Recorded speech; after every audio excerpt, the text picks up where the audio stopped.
Welcome to the first session of the Local Authors Book Club.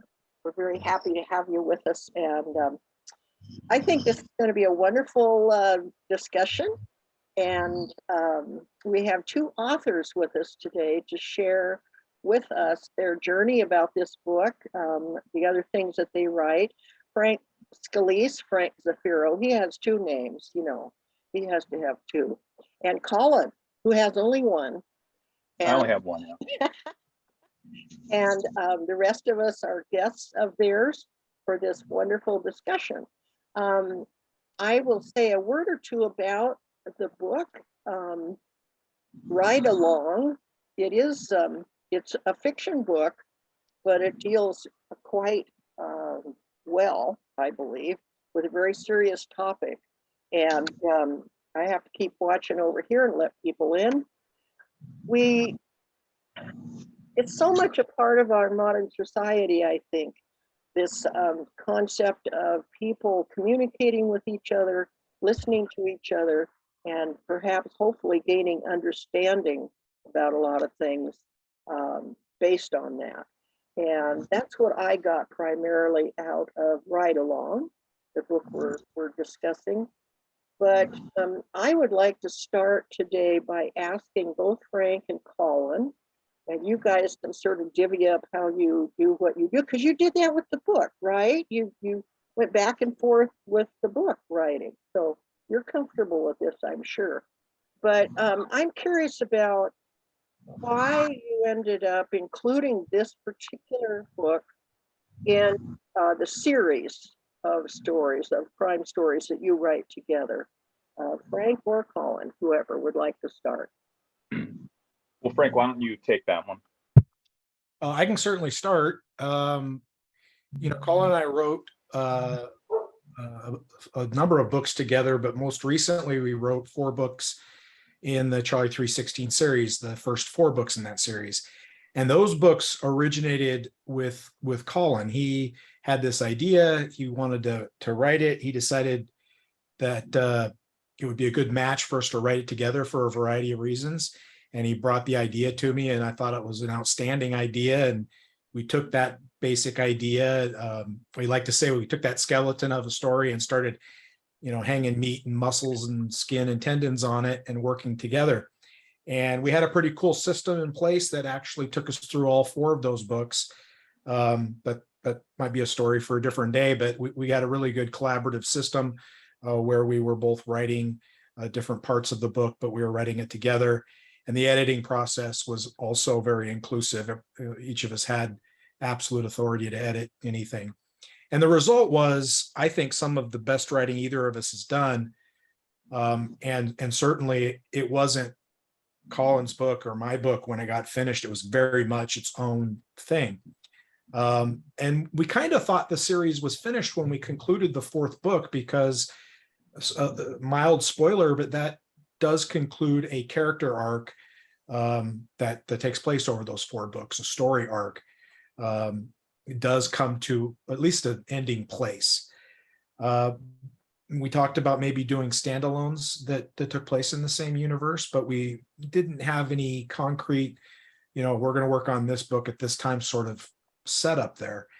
Meanwhile, we're working on our own stuff. Colin's writing his 509 series, his Cozy Up series. I'm working on my own things. And one of those things was the Ride Along. It originally was a short story idea, but I quickly realized it was bigger than that.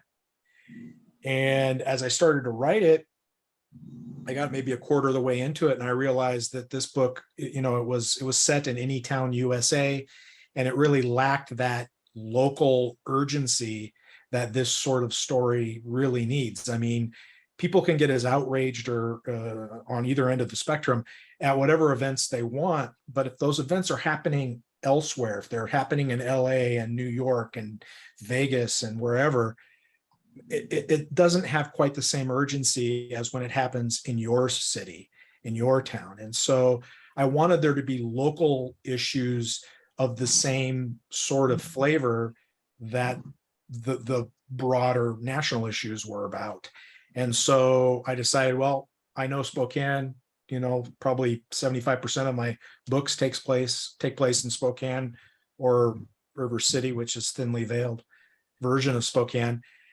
And I'll save you the long story, but it took me a while to figure out it didn't fit in any of these other places, except Charlie 316 universe fit perfectly. There were local events that took place that played right into the story I was trying to tell. So I reached out to Colin and I said, hey, what do you think about putting this book in this universe? And I'll let him pick the story up there with his reaction. I thought it was actually a perfect fit. In the Charlie 316 world, we dirtied up the Spokane Police Department in a way that I was unwilling to do in my 509 crime stories, where I try to keep the Spokane Police Department and my cops in that universe a little bit cleaner, a little bit more heroic. It's the same thing that Frank does in his River City series. We don't want the events that occur in Charlie 316 to be the forefront of either one of our flagship series. And to give a little bit of a spoiler, if you haven't read that series, the Charlie 316 series, there's at the central theme of it is a dirty police officer. Noble cause corruption is occurring, and that 4-story arc deals with that and the ramifications that happen. So the ride along that Frank pitched occurs a couple years after those events and the fallout of that story arc. And so it just seemed like a perfect fit to occur there, where it wouldn't have the same gut punch if it occurred in Frank's River City world, or even if he tried to say, hey, let's put it in your 509 world, it wouldn't have the same effect. The difference with this one compared to the previous 4 in this Charlie 316 series that we wrote was that after we talked about it and decided to set it there, Colin said, you're already a quarter halfway through it, wherever you're at. Why don't you go ahead and finish the first draft? We talked about some details, but go ahead and finish the first draft and we'll start the real deep collaboration with the editing process. We'll do our normal editing process. And so I did that. I finished the first draft. I sent it to Colin, and our editing process, whether we're editing for each other or we're editing a collaborative work, is pretty brutal. I mean, in a good way, but it's there's no punches pulled. There's no feelings that get hurt. It's very, much in service of the story. But it's some deep editing, some pretty deep critical editing. And so once that process started, Colin brought a lot of things into the equation that really made it a far better book. I had overcorrected on a couple of things out of some concerns that I had for portraying people a certain way, and he corrected those, and there was just a slew of things, large and small, that he brought to the equation during the editing process, and I think it just elevated the book significantly.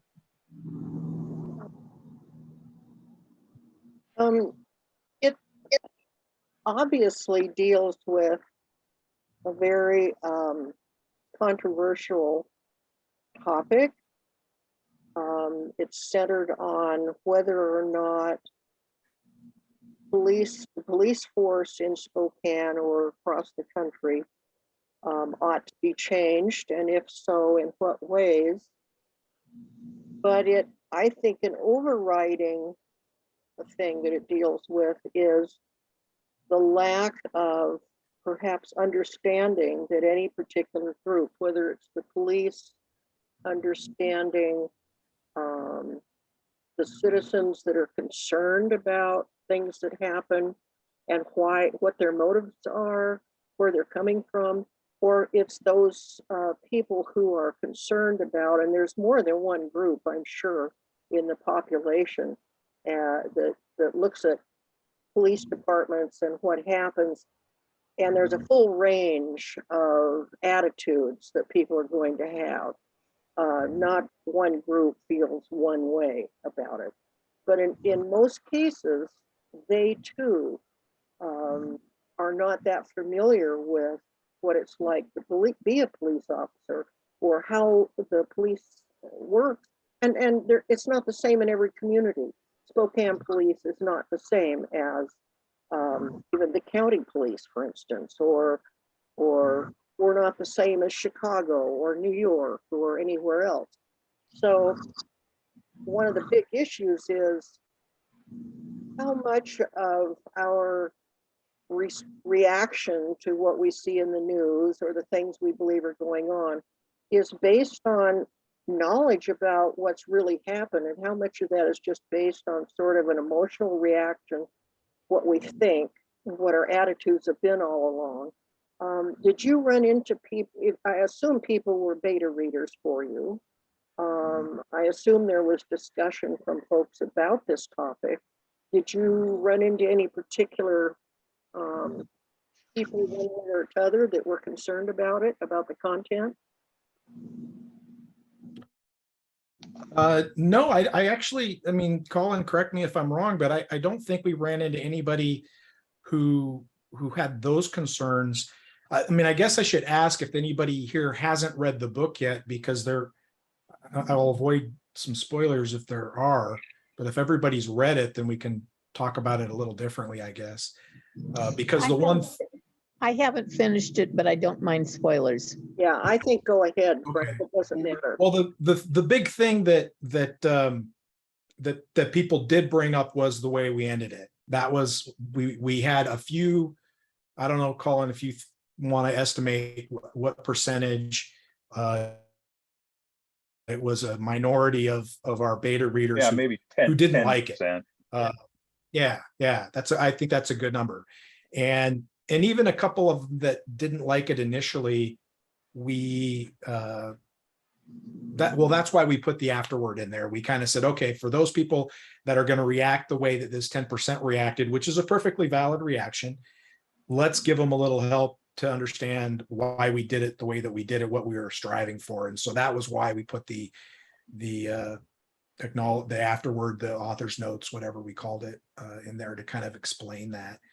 But I haven't, in any of the conversations I've had outside of people still not liking the ending, I haven't heard anyone get upset about it or whatever. I mean, I've heard people emphasize one viewpoint or the other. And I don't know. Have you had anybody come down on you about it, Colin? No, what you just said though is, I think what I noticed was we tried to balance the book. So with the ride along, and I'm going to give just a little bit of background in case somebody watches this and has not read the book. We have a patrol officer with a community reformer, excuse me, and we took two viewpoints and tried to balance it out. So all the way through the book, we're trying to give a 50-50 stance on any issue, and we're not trying to make this a college lesson or a high school lesson to even dumb it down a little bit further, but we're just trying to give each person equal time throughout the book and for their viewpoints.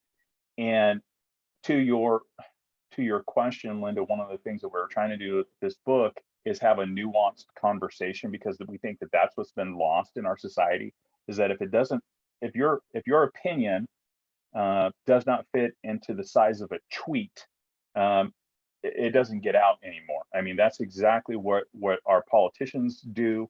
That's what our newscasters do. I mean, that's where our society's at. And so if you want to talk about reforming, a police department or law enforcement in general, and you want to say, I'm for keeping certain things, but I want to change certain things, that's a nuanced conversation. You have to go all the way to the left or all the way to the right. We don't change anything, or we keep or we get rid of everything. I mean, there's no center or middle ground here. And that's what we were trying to do with this book, is to show we need to come back to this middle where things can get resolved. And so to Frank's question here, when we had readers go through the book, they would say, boy, you were really really leaning to the left in this book, or you are really leaning to the right in this book. And it was like, we tried really hard to be on that middle line. So I think it was just very much the viewpoint of the reader, who they would agree either with Lee, the cop, or Melody, the citizen, to their viewpoint, and then which is good. I mean, I guess that's okay. That's well, it means we at least presented that person's viewpoint fairly and accurately, right? Given your background, both of you having been police officers, I guess I would have to say I'm a little surprised at the amount of content you came up with. Let me back up for a second. I've had over 50 years in the workforce of everything from the music industry. I worked for government. I worked for consultants. I mean, across the board, okay? Meat cutting industry. So I've had the fortunate experience of discovering one of your primary ideas in the book, which is that when you work within a particular industry or particular group, you become very familiar with it. Anyone else on the outside is not. Now, how are they going to form their opinions about what it is you do and whether or not it has value and all of that? Well, they're going to get their opinions from what little experience they may have at the periphery. They maybe have friends who tell them or talk to them. And so, yes, it's absolutely true. People have very strong built up ideas sometimes, but I was very surprised at how well you covered the woman who was from the committee that was working to make changes. Where did you get your awareness of that to be able to put that in this book? A few places. I mean, some of it's just from reflection, from being retired and out of the profession long enough to have a little more objective distance from it. Part of the reason I started this project was out of frustration at not only people not understanding police work and making, decisions and conclusions about it without that understanding, but it was about the blue blindness I saw in some of my own colleagues and the mistakes that I saw my former profession making. So that, coupled with what Colin mentioned, that desire not to listen to nuance, but to just chant slogans and argue, for the extreme, had me pretty frustrated. So that was kind of the genesis of this story. My wife's a teacher, so Melody is a teacher as well. So some of what made it into the book came out of conversations her and I have had. And then Colin brought a lot of that outsider view because he's been away from the job longer. And so he came to that sort of enlightenment of objectivity sooner than I did. He had the luxury of that. And so, he saw some things that he wanted to interject, and I'll let him speak to those. Yeah, so I was very fortunate to be an officer on the Spokane Police Department for 5 years. It was one of those things that when I was in my late 20s, I wanted to chase a childhood dream.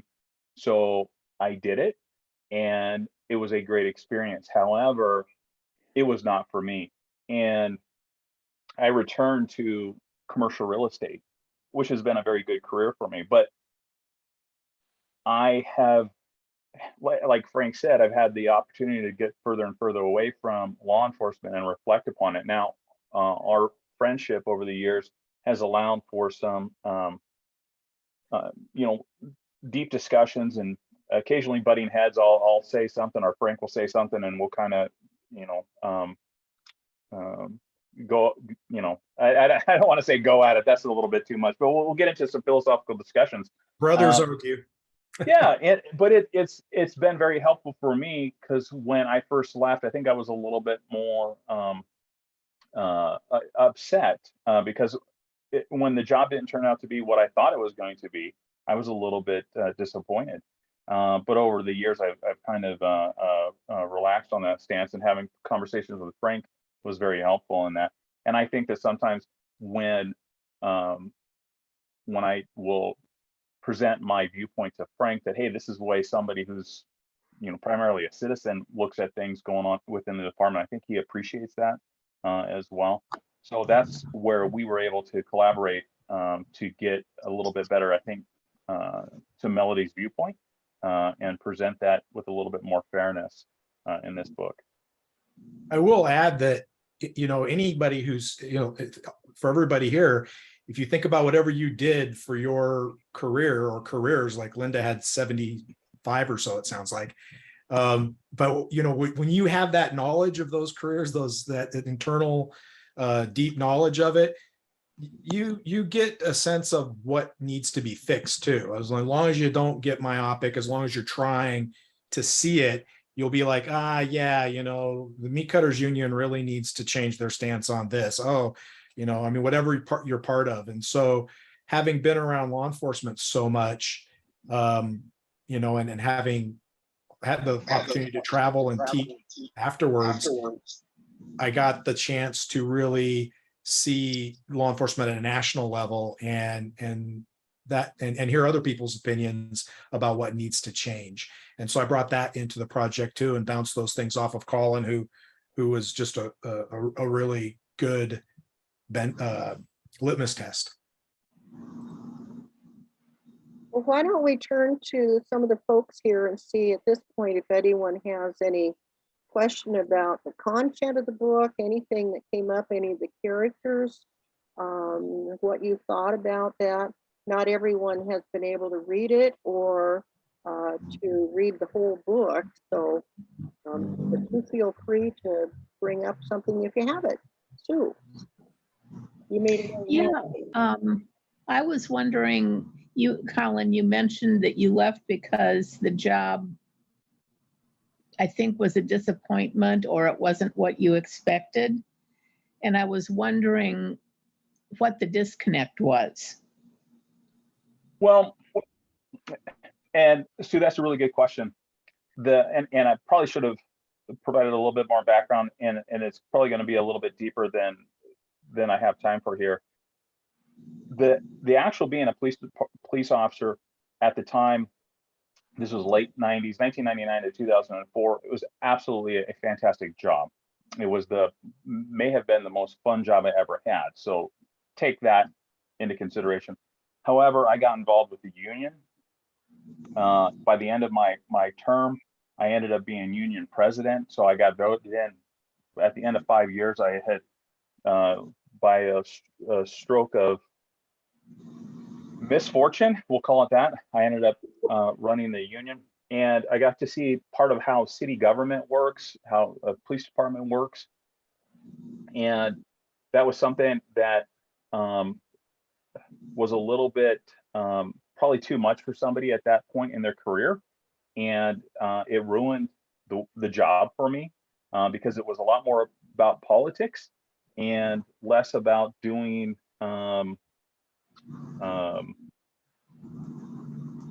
gosh, what I thought we were all heroes, and then all of a sudden it was about dollars and cents, and we need to be fighting for union type stuff. So it was one of those things where that's what ruined the job for me. So I misphrased it, but actually doing the physical day-to-day activity of being a police officer was the best job I ever had.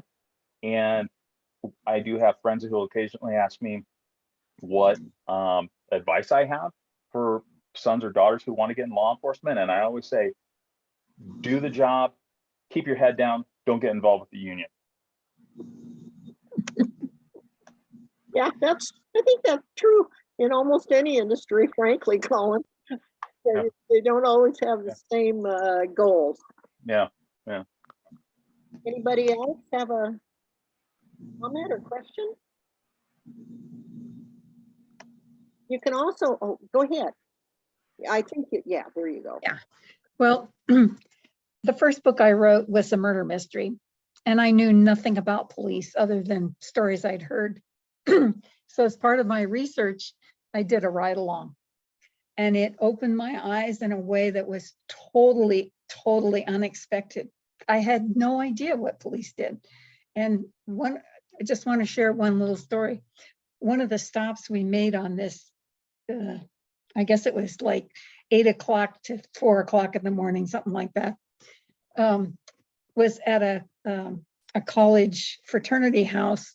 And one of the kids had gotten over the legal limit on something and had a bullwhip out and was using the bullwhip to chastise the other of his fraternity members. And just to see how the police went in and handled that with negotiation skills was such an eye-opener. So I would say if anybody has an opportunity to do a ride along, that's another way to expand your understanding of what police handle day to day. I think sometimes we become overwhelmed by the negative stories that appear, whether it's crime levels or negative stories about the police, that we don't really have an understanding of the job. So that's my comment. Thanks for writing about this. I'm looking forward to reading it. Thank you. Appreciate your comment too. Well, Go ahead. it does bring, hello, did I mute myself? No, you're fine. Oh, okay. It does bring up the perception of your ride along, whether you're in the front seat or the back seat. I mean, that changes your whole perspective of the ride along. Been in both. There are ride-alongs and there are ride-alongs.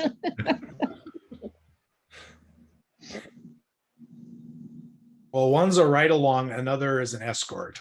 I like that. That's funny, Frank.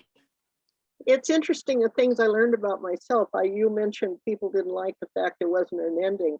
And on one hand, I would be one of those people. On the other hand, I liked what you did.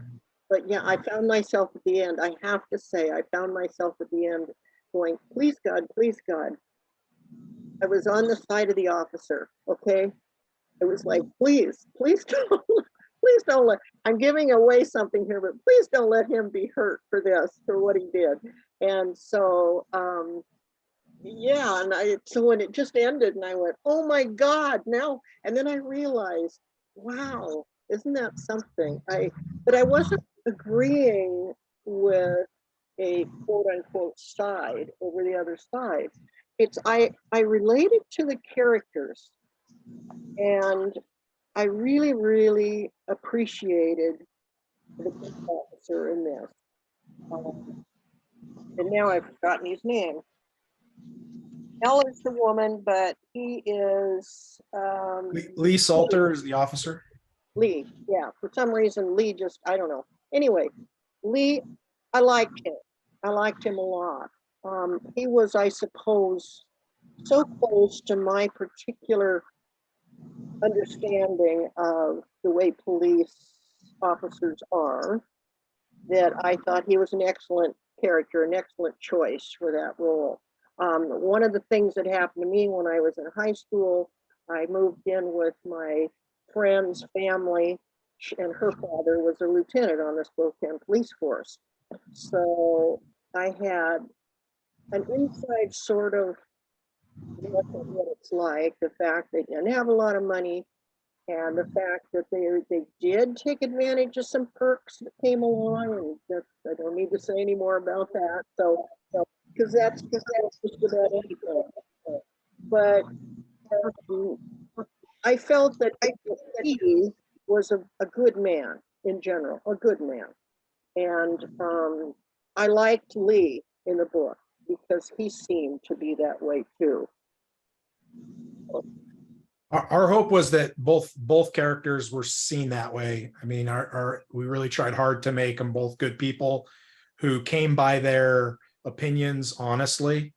Neither one was a straw person for the other to knock down. Mm-hmm. I'm really glad to hear you say that, Linda. And I hope that people felt that way about Melody as well. Yeah, I like Melody, but at this particular point in my life, I'm a little irritated by a lot of people on what we would call her side. I think it was more Ellen the head of that committee that really bummed me out. I didn't care for the woman, and I get I'm very irritated and upset at people who refuse to listen and care what's really going on and just want to go with their preset ideas. And so that's the only reason. But I thought that Melody was handled very well. I thought her character was believable, and she did seem to come from a good place, and she was open. She was open to learning, and boy, that goes a long way with me. So, anybody else have ideas about the characters, the plot? Oh, the way I have to tell you that the book exhausted me because of the topic. Okay, but at the same time, it invigorated me.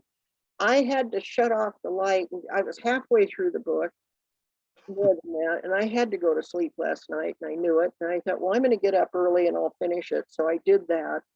And but talk about a page turner. I did not want to stop. I cared so much about these characters, and you as writers did that. You did a great job. And it starts off, folks, a little bit feeling like, oh dear God, this is going to be a slow book, because it starts off with just this mild conversation and meeting each other, and it covers some stuff about the police, how they function, you know, in terms of where they put their apparatus and how they get in and out their car and all. But as you warm up to that, it becomes a wonderful learn. I learned more about the police and how they actually function. I mean, in terms of do things from this book. That was great, you two. And once it got started, these people, you become so invested in them, and you care about them hearing each other. It matters. I want, oh, please let her learn about him, and let him learn about her, and let them understand each other. It really, I can't believe it. You did a great job. Well, thank you. I mean, that was what you just described is exactly what we were hoping every reader would experience. So the fact that one did, hey, mission accomplished, Colin, we can go home now. Yeah. Yes. Well, since it sounds like the ending was a little ambiguous, what's next? Does this series continue, or you guys have another project in the works? Yeah, we have a couple more ideas for this world. Actually, Frank and I, we have a meeting like this on Zoom about every 3 to 4 weeks, and we started planning out the next book for the Charlie 316 series. So we will start writing. We'll start outlining it here in November. We'll probably start writing it in January or February, and then hope to have it out either late 2023, early 2024. It is not a direct sequel to this story, though. And I will say that in this universe, we will probably, unless we write ourselves into a corner, avoid sharing the resolution that people crave, because as you'll see when you read it, you know, and those of you that have, that's not the point. You know, whatever happens, you know, after that last page isn't the point. The point is what was discussed during those pages, and how that impacted you, and what you know, how it affected you. I'd be curious to hear from people that read it, if there was any piece in there that you came across. Was there anything that you absolutely agreed with the character, or completely disagreed, or anything that made you look at something differently, or just something you were glad perhaps got aired out? I mean, any reactions like that from anyone, I'd certainly be happy to hear.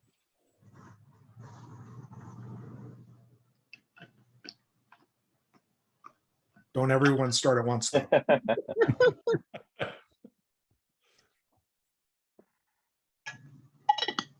Well, I'm not too sure there were many people that got a chance to read it yet, Frank, but I think there's some people that are going to read it now. I do appreciate that you're showing both sides of the issue. my last ex-wife, she's actually still, a lieutenant with the local sheriff's office. She's been a lieutenant for, 25 years now. And we first started dating. Her daughter was the first one to escape from the Bonner County Juvenile Detention Center, all about a month after she became a lieutenant. So, even when you're on the force, it's ambiguous. It's a gray area. Everything is gray.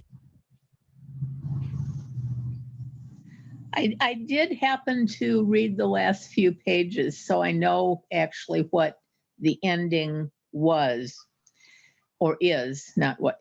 And I read the first 3 chapters. I'm filling in the blanks for what potentially in my mind, imagination could have happened.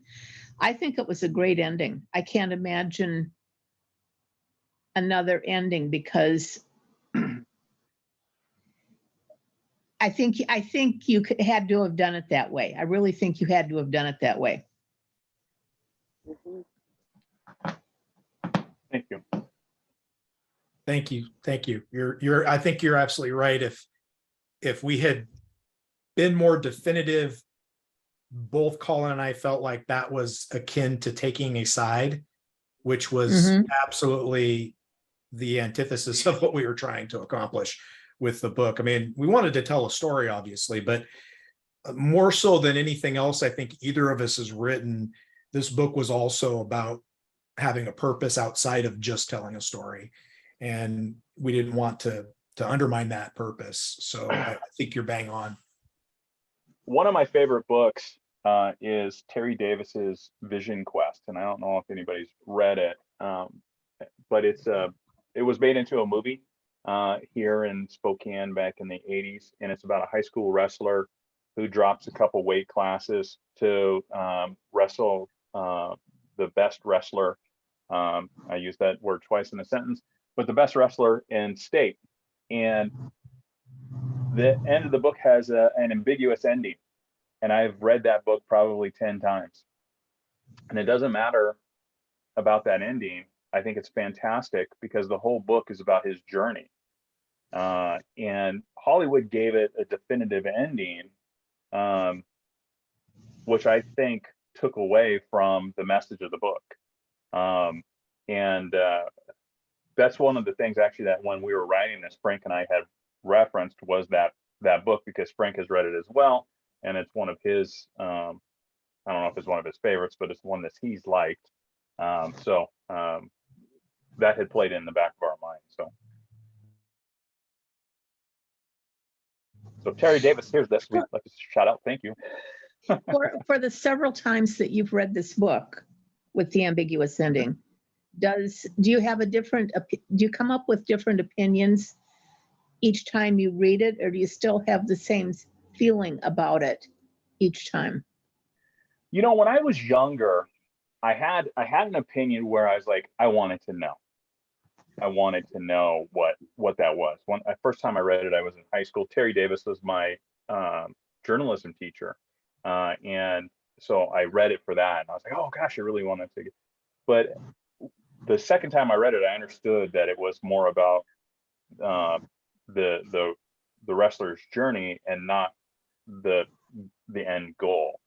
And once I started picking up on that, the ending of the book, I could imagine it going either way, and then what would happen. But it never really mattered.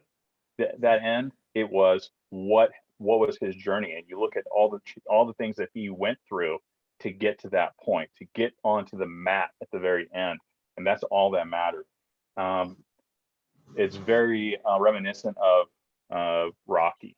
Rocky didn't have to win; he just had to get to the end of the match, get into that fight with Apollo Creed. That's the whole story, and the fact that he lost in that first Rocky, he actually won. And so this story in Vision Quest, all he had to do was get to the mat to win. That was his journey. So our story about the ride along, our ending, we want the reader to be able to experience, and the reader to be able to take what they experienced and then have our ending allow them to grapple with some issues.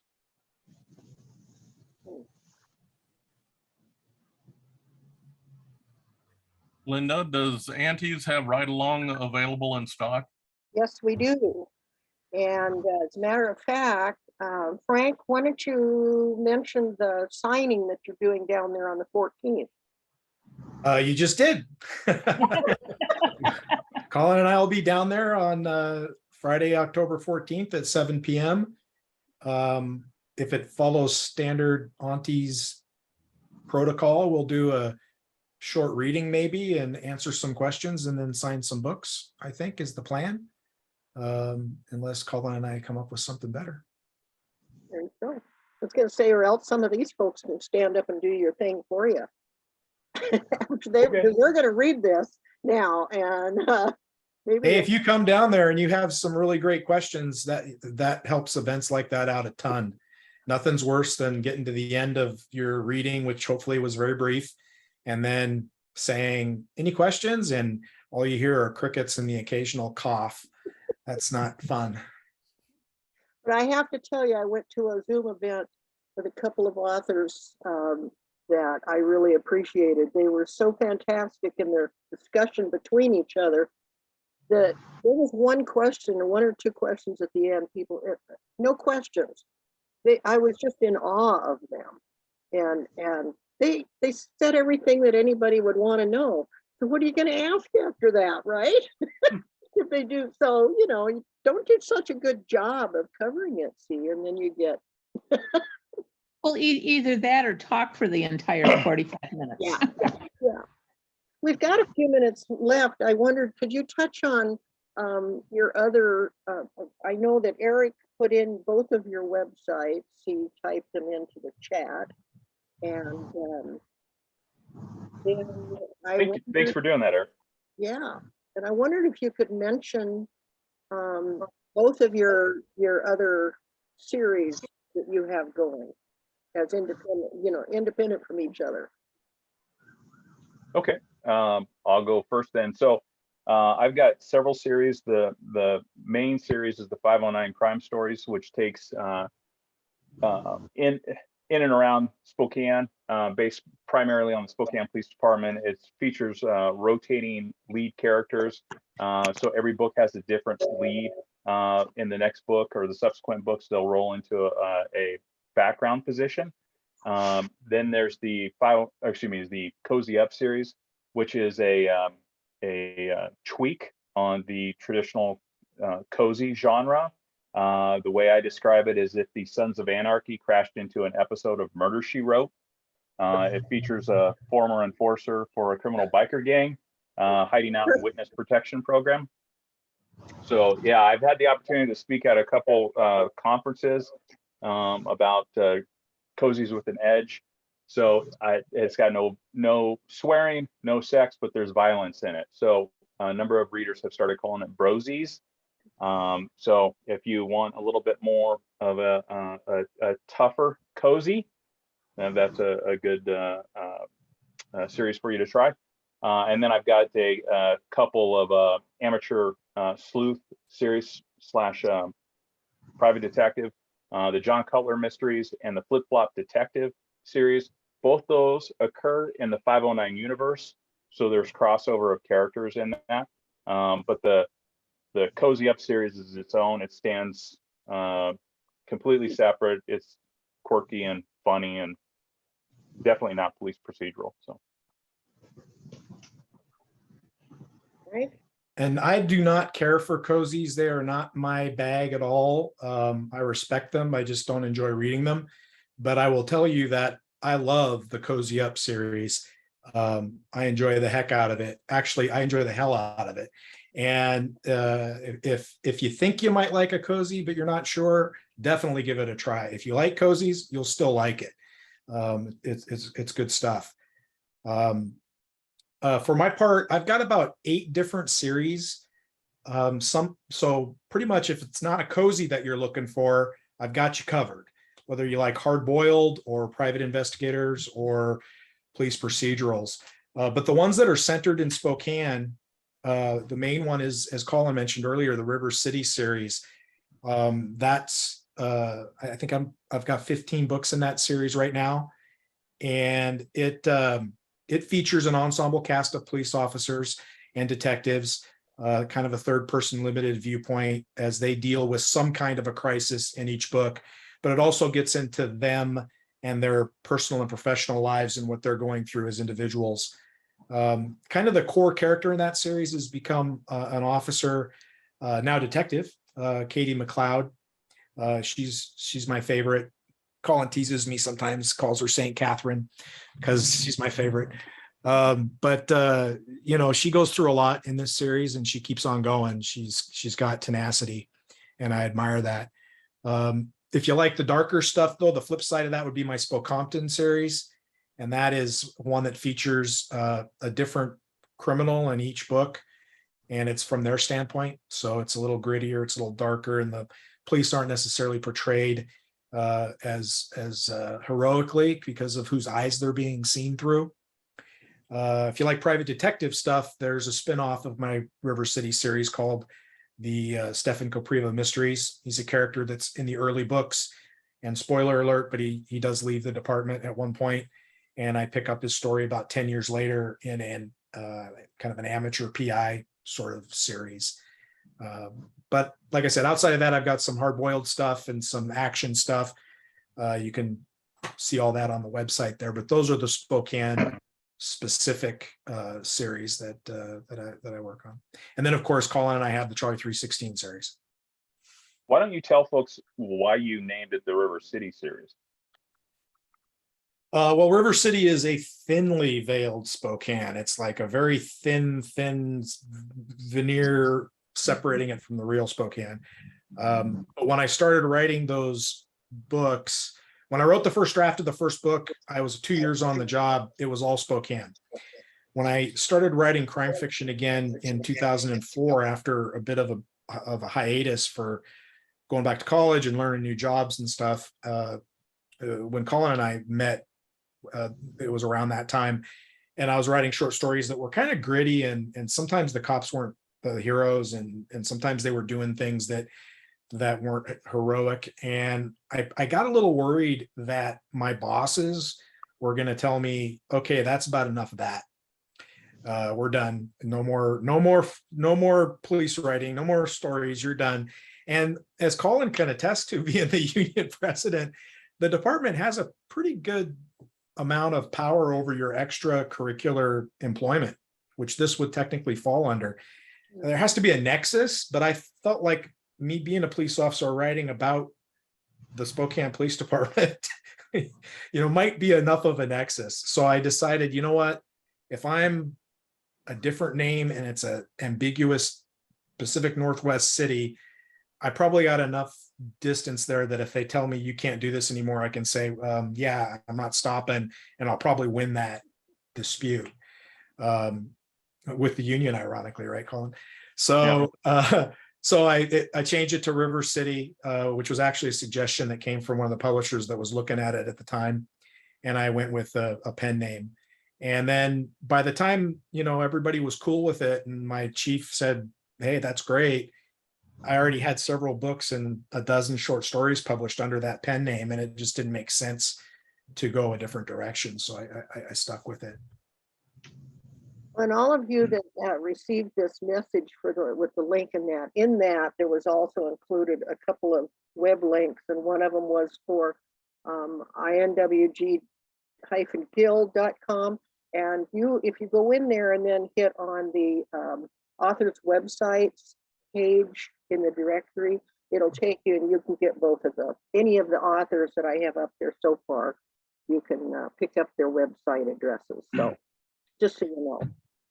There was a question that popped in the chat there while I was answering last one about audiobooks. Mm-hmm.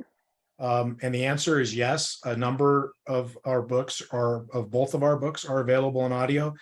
The Charlie 316 series is produced and published by Books in Motion, which is a Spokane-based audiobook publisher, and narrated by a guy named Damon Abdallah, who I just think is outstanding in his narration of this series. He does Colin's Cozy Up series as well, which is also published through Books in Motion, but he inhabits those characters, I think. But I would say the majority of our books are or will shortly be available in audio. Cool, cool. Thank you very much to both our authors. I really appreciate your willingness to be with us today. And thanks so much to everybody who came to show support and interest in their book. And those of you who can make it to Auntie's on the 14th, I wish you well. I don't go out at night, but hey, have fun. And if there's any last minute comment, question, or anything, otherwise I will say thank you, and hopefully we'll see you next time. And Chris, are you up next time? I don't know if she's still there. I think so, Linda. Yeah, I think so too. We'll find out. You might be hearing from Chris next time, or maybe somebody else. I'm not sure. Anyway, thanks so much, everybody, for coming. And if you have any thoughts about it and things you want to share, go ahead and email me. And hey, onward and upward. And a lot of you are writers yourselves. Get out there and write some more nifty stuff, and stay in touch. Thanks so much for having us. Thank you. Bye-bye. Thanks, Linda. Bye. Thanks.